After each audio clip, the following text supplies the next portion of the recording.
Life in Pieces. Written and read by Dawn O'Porter. Dawn O'Porter lives in Los Angeles with her husband Chris, her two boys Art and Valentine, and her cat Lilu and her dog Potato. Dawn started out in TV production but quickly landed in front of the camera, making numerous documentaries for the BBC and Channel 4. The most famous being her immersive investigations of polygamy, size zero, childbirth, free love, breast cancer, and the movie Dirty Dancing.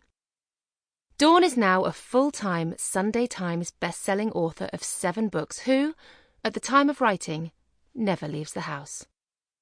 You can follow Dawn on Instagram at Hot Patooties or on Facebook /Dawn O'Porter. Also by Dawn O'Porter are The Cows and So Lucky. Dedicated to all my family and friends who I miss so much. Soon we shall dance again. What a shit show of a year. Introduction. Dear 2020. Earlier this year, I got myself a paper diary. I wanted to go back to writing things down, rather than having everything on my phone. I found it today, and got so sad when I saw how empty it was. Just months of nothing. No people, no meetings, no life. I sat and looked at it and got a little weepy. There was supposed to be all this other stuff, and it just wasn't there. There was only emptiness. As always in January, I started the year with great intentions and felt good about what was heading my way. I wanted a better balance of deadlines and parenting. We'd just returned from Christmas in Ireland, and while the rest of the world dieted, I continued to eat like my life depended on it until my 41st birthday on the 23rd of January. Feel free to write that down.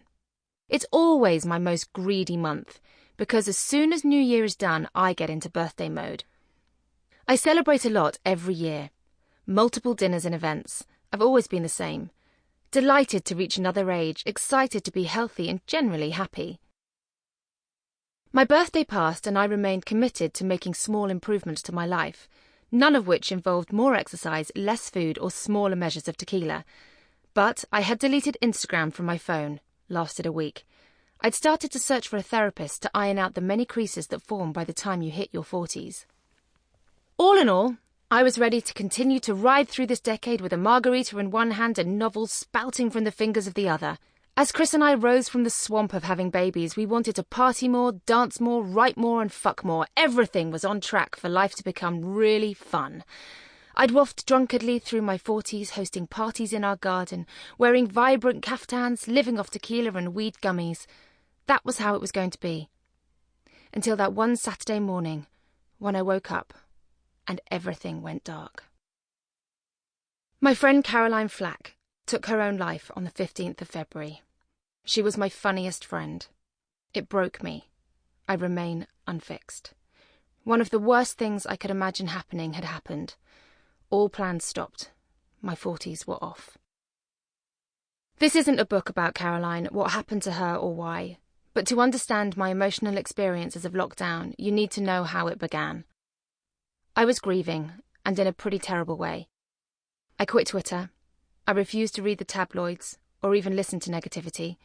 I wanted to be alone. I wanted to isolate. Careful what you wish for. I wanted my life to be smaller. Not that small, thanks COVID. Something seismic had happened to me and a lot of the people I love. The world could never be the same again, and then suddenly, it wasn't. During that weird space of time between losing Caroline and isolation kicking in, I felt like I was in a world full of people who would never understand me again. Most of my friends were in London. My husband, Chris, and I were in LA in our own sad and cloudy bubble.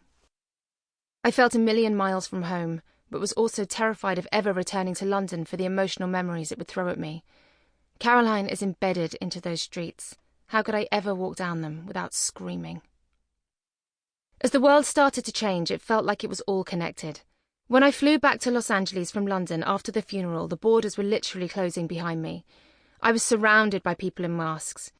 The air was full of anxiety, like a huge volcano had erupted and the lava was heading towards us, no one having any idea when it would stop. Sample complete. Ready to continue?